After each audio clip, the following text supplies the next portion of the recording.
Hello and welcome everyone, I'm Madals and today I have got game number 1 of a best of 1. It is just a little bit of fun. I believe it's a ladder game actually. And it's a Protoss v Protoss, which is something that I haven't cast for a while. But I was sent this and I was assured that it's actually quite an epic game, so I'm quite looking forward to it. Now, up in the top left position, spawning as the red Protoss player for Team Root, it is none other than puCK. And down in the bottom right, the blue Protoss player with the tag PPG, it is Bubbles. Now, of course, Bubbles, to most people, mean these lovely little things that occur, that float around in the sky.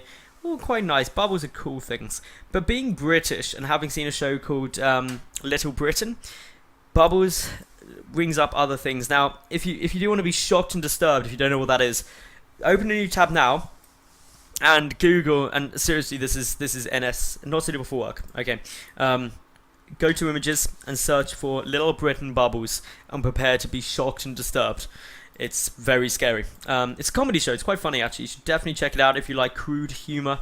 A little bit of slapstick sort of stuff. It's quite amusing. It was very popular. I don't even think it's still on the air though, which is a bit of a shame. Stars someone called David Walliams who swam the River Thames for charity last year actually, which is just a random little fact there to increase your knowledge base. Now, as we see in this game, which is why you're probably tuning in not to know stories about British TV presenters and things like that, we do have just a gateway coming down for each player and one gas. So pretty much identical for the time being. An identical play means that nothing scary should be happening. 3 probes will be going into both their gas geysers because, yeah, in PvP, if you only get 1 gas down, you need 3 workers in it, most certainly, just to be able to afford all the good stuff. Both players scouting at very similar times as well. This is nearly an identical play out of them. Cybercore fractionally earlier at the moment for puCK, being delayed a moment there by Bubbles, but Bubbles now for starting that up too. Both players similar worker count. Second gases, both being taken within a few seconds of each other. The one thing that I would say though, is the puCK is around 3 to 5 seconds ahead on everything that's going down at the moment, which means that if that kind of compounds throughout the game, it means that there's a small advantage there. But this is early stages.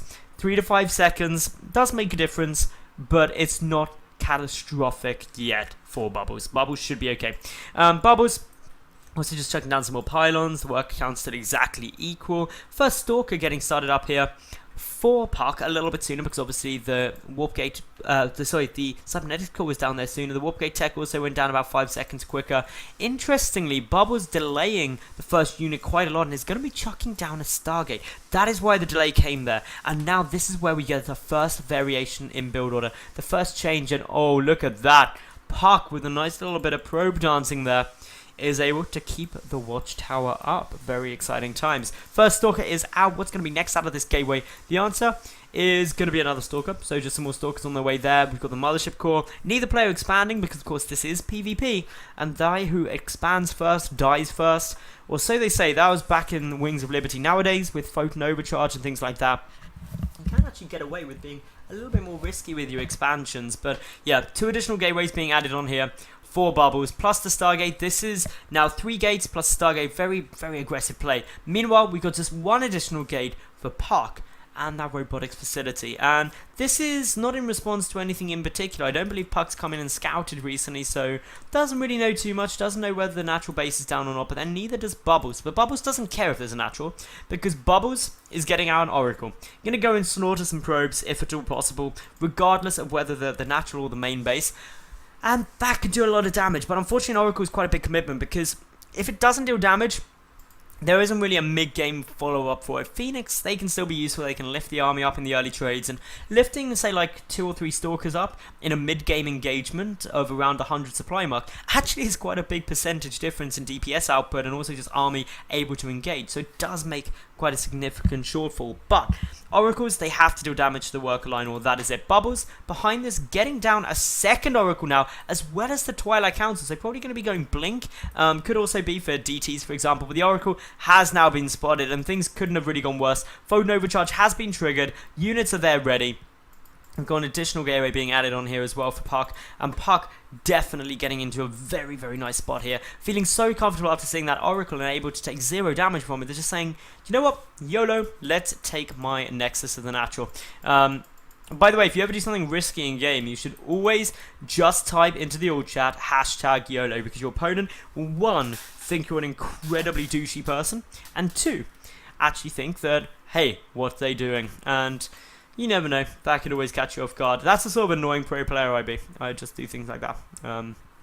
It's a good job I'm a caster, really, and not a player, because I think I'd get on everyone's nerves. I just do crazy builds all the time, and just be like, yeah, why would we really want to play this seriously? A little bit like, say, cats. I think I'd be cats if I was a pro player, just doing trolly things all the time. Now, anyway, Stalkers are starting to chip away here. Dark Shrine following this up behind, but remember, the Observer is already down on the field. He's just chilling here with the natural base. I don't believe he's come in, though, and doesn't know about any of that. That's a bit frustrating for puCK, because if puCK doesn't get another Observer out, the DTs will be very, very effective. Cancel force there. Very frustrating indeed. But 5th gateway on the way down.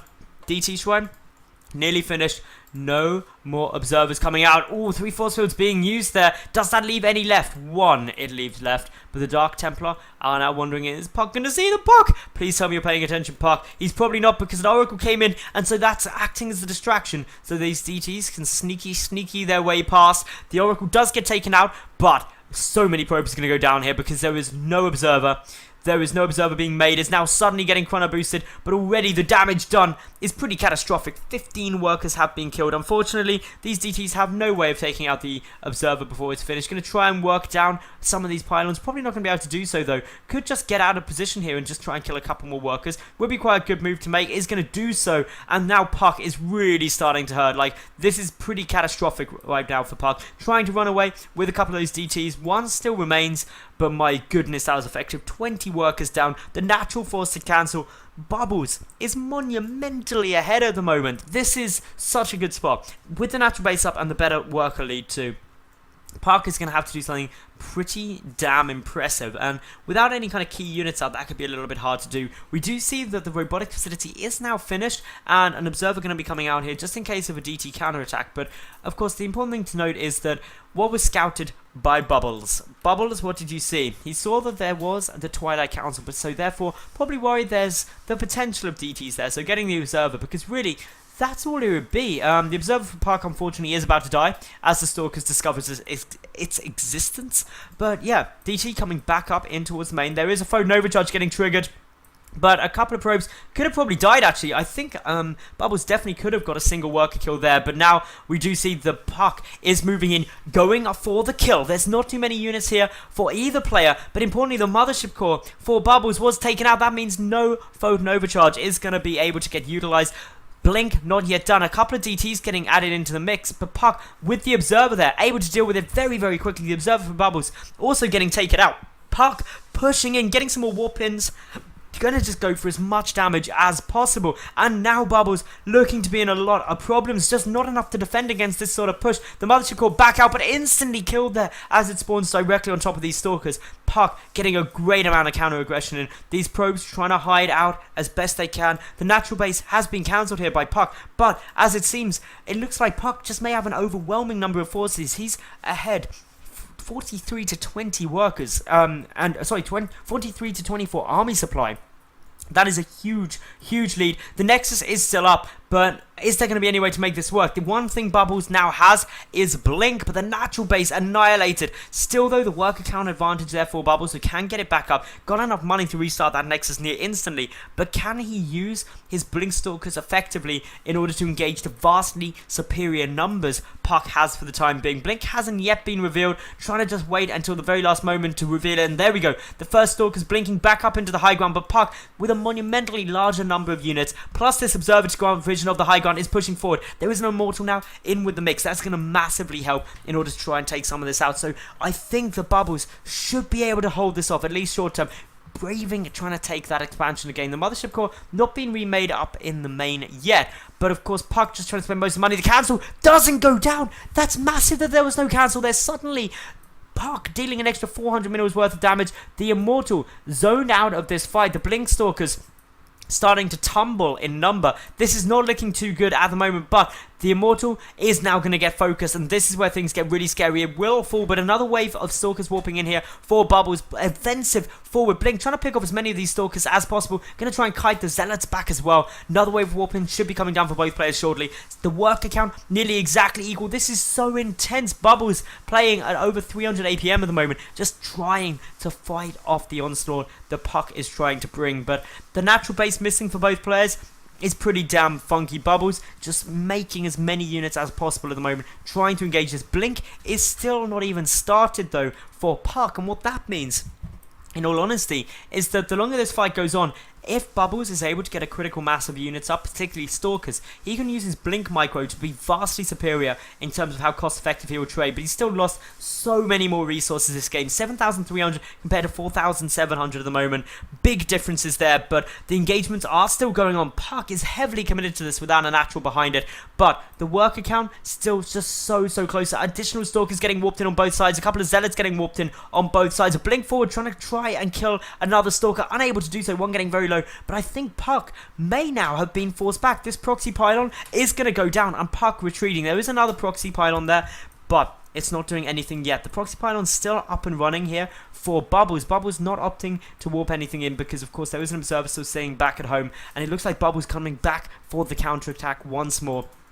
Gonna just try and use these Blink Stalkers to hammer home an advantage. There's no Immortal out or anything like that for puCK for the time being, but there's also no expansion for either player still. Bubbles going for the counterattack as opposed to trying to take that Nexus again, and I think this is a good timing. He knows the Blink isn't done yet for puCK. puCK does have a full energy Mothership core though, so that means Time Warps, that means a Photon Overcharge is available. Photon Overcharge has now been triggered, maybe fractionally prematurely. We'll have to keep an eye out for that, but there is always the option for another one. puCK just trying to buy a bit more time, enough time specifically for Blink to get research, because once Blink is down, then the playing field has been leveled out. A probe coming down, going to restart up that Nexus, but of course puCK knows about it because puCK has got his own observer there, and yeah, puCK, well, she needs to take this natural base really quite quickly, because I'd say this is going to be a massively influencing factor, especially when Bubbles has the natural already on its way, unless of course there was some way puCK could deny that once again, and that could be what is going to happen because these Stalkers moving forward.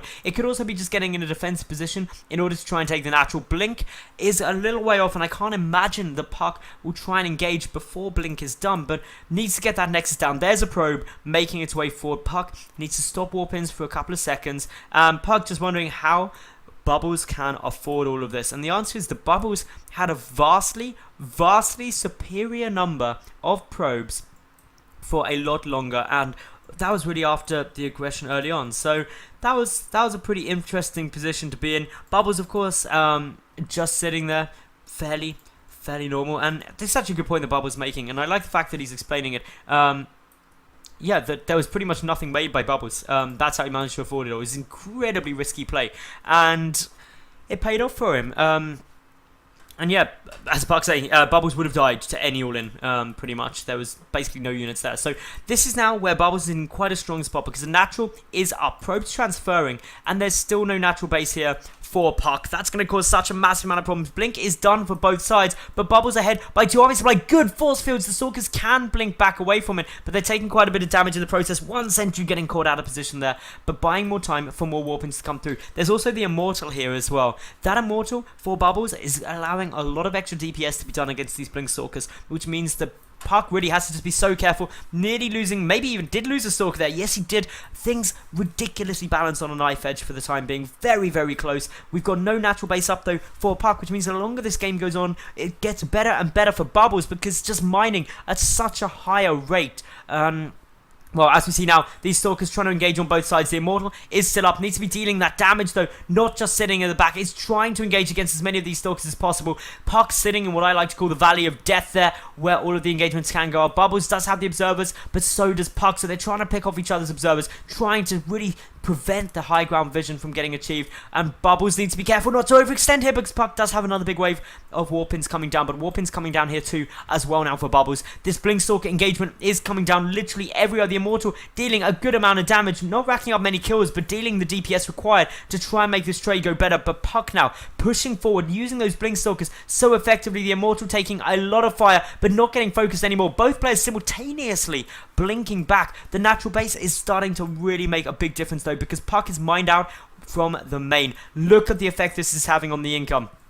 All Bubbles needs to do, and I mean this, all Bubbles needs to do is hold on for about another, well, just another 2 wave of Warpins, and he's going to be in an amazing spot. But the Stalkers are pushing him. puCK knows the clock is a-ticking with this natural base up. Going to try and do it. The Immortal is still out there, dealing quite a nice bit of damage. The Stalkers blinking back over those force fields. Both players going to their absolute utmost of skill and ability of micro, trying to get the upper edge here. The Immortal getting a little bit caught out of position, does pull back though, is able to stay up. This Immortal now dealing just so much damage, but will die. And this now means the puCK has a vastly superior number of Stalkers, and that is the problem. 13 Stalkers to 4, a single DT there. Bubbles is forced to GG out. Well played indeed, and that game was just as epic as the person told me, who sent it to me, it was going to be. So I'm really glad that I cast that. I hope you all enjoyed it too. If you did, like the video, leave a cool comment, and of course subscribe. I get new games up daily. So I'll catch you all tomorrow for yet another new cast. I'm Madals, thanks for watching, and bye for now.